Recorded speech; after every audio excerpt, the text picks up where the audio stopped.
Olá, meus amigos, bem-vindos a mais um 5 minutos antes da audiência. E hoje a gente vai falar do Bora Bill! Vamos, filho do Bill!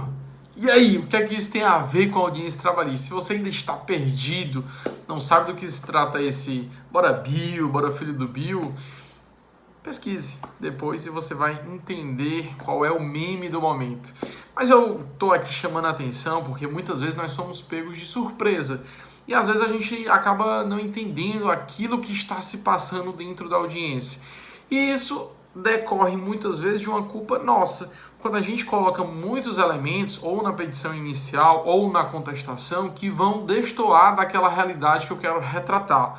Vou tratar um exemplo prático com vocês. Recentemente, eu estive acompanhando uma audiência de instrução. O reclamante estava pedindo acúmulo de função em decorrência lá de dizer ele exercer várias atividades distintas. Dentre as atividades, a maioria similares, congêneres, uma destoava das demais. Ele dizia que trabalhava em determinada obra, como auxiliar de pedreiro, como auxiliar de carpinteiro, até aí tudo bem, são atividades mais ou menos que vão para o mesmo rumo.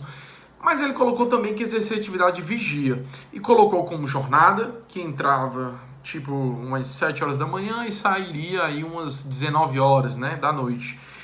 Mas aí eu fiquei curioso, né, em que momento ele exerceria a atividade de vigia, se ele estaria elaborando dentro dessa jornada nessas outras atividades. Ele era ao mesmo tempo executor e vigia, aquilo me chamou a atenção. E aí, quando fomos fazer as perguntas do processo, né, eu perguntei, olha, que horas que ele, ele exercia a função de vigia para confirmar aquilo que está na petição. Ele, sim, exercia. Em que horário é que ele exercia? Não, exercia à noite.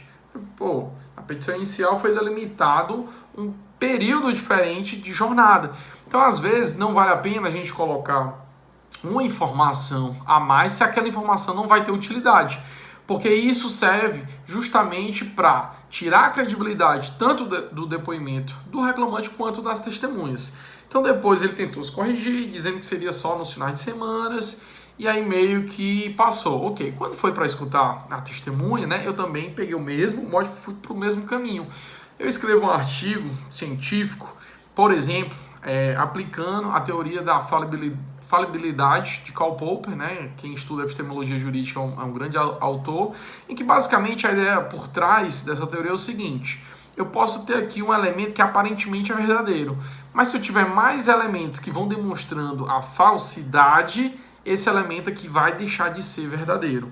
No depoimento testemunhal, se eventualmente a testemunha disser alguma coisa que é verdadeira, mas eu demonstrar que em vários pontos ela está falando coisas que não condizem com a verdade, em termos práticos eu vou demonstrar que é uma mácula naquele depoimento testemunhal e todas as falas serão afastadas, porque a gente consegue demonstrar que havia um falso testemunho ali em questão.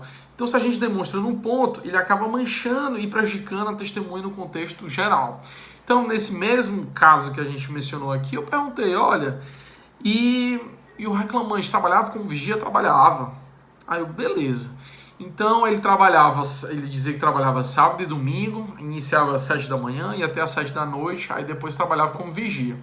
Ok, o que horas que ele trabalhava como vigia no domingo? Ele saía e voltava que horas na segunda? Não, ele entrava às 7 da noite e ficava no outro dia até umas 6 da manhã. Ia em casa, só tomava café e voltava. E aí trabalhava de novo até o final do dia e depois... Ou seja, como se o reclamante estivesse ali no looping de jornada de 24 horas, que é impossível de acontecer. Então, isso fragilizou o depoimento testemunhal em cima de uma informação que sequer precisaria estar na petição inicial. Então, a gente tem que ter muito cuidado na construção. Por outro lado, se você estiver advogando para outra parte e perceber alguma falha na construção da petição inicial ou da contestação que dê margem para trazer esses elementos que muitas vezes a testemunha não está preparada para fazer a observação, ou o próprio trabalhador, ou o próprio representante da empresa, pegue esse mote e faça essa diferença na sua petição inicial, demonstrando essas pequenas falhas da testemunha. Eram os nossos 5 minutos de hoje. Gostou? Curte, compartilha e até a próxima.